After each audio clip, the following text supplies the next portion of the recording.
В тези трудни времена остани свързан с правилната връзка. С правилната връзка остани свързан.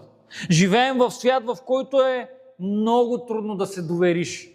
Хора се отдалечават, сърца се изстудяват, вярващи губят първата си любов, но Исус казва: остани свързан с мен. Не с религията, не с чувствата, но с мен остани свързан.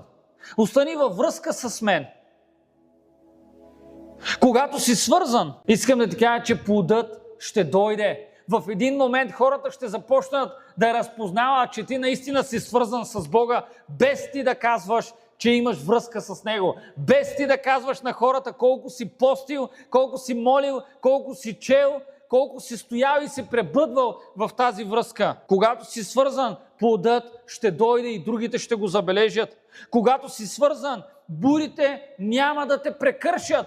Каквато и буря да има в твоя живот, какъвто и проблем да има в твоя живот, когато ти си свързан, другите ще разпознаят това, защото хората, които не са свързани с истинската лоза, когато дойдат бурите, знаете ли какво се случва? Те оклюмват, стават слаби, стават немощни и си казват: какво ще правя сега? Но хората, които имат правилна връзка и когато са свързани с правилните взаимоотношения, бурите не могат да ги прекършат.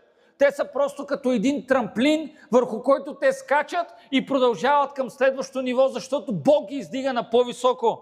Когато си свързан, животът ти ще прославя Отца. Тогава ти ще виждаш как Бог се прославя в трудностите, в немощите. Толкова много. Филипяни 1.6 казва: убеден съм, Павел казва към Филипянската църква, убеден съм, че този, който е започнал добро дело във вас, ще го усъвършенства до деня на Исус Христос.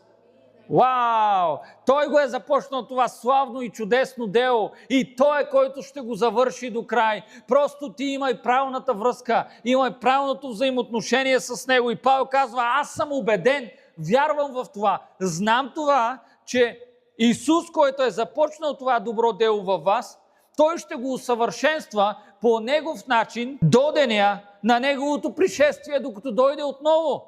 Искам да ти кажа: остани свързан. Дори когато не чувстваш, остани свързан. Дори когато не разбираш, искам да ти кажа: остани свързан. Дори когато ти е трудно, искам да ти кажа: остани свързан. Защото помазанието в живота не идва от това, което чувстваш, а от това,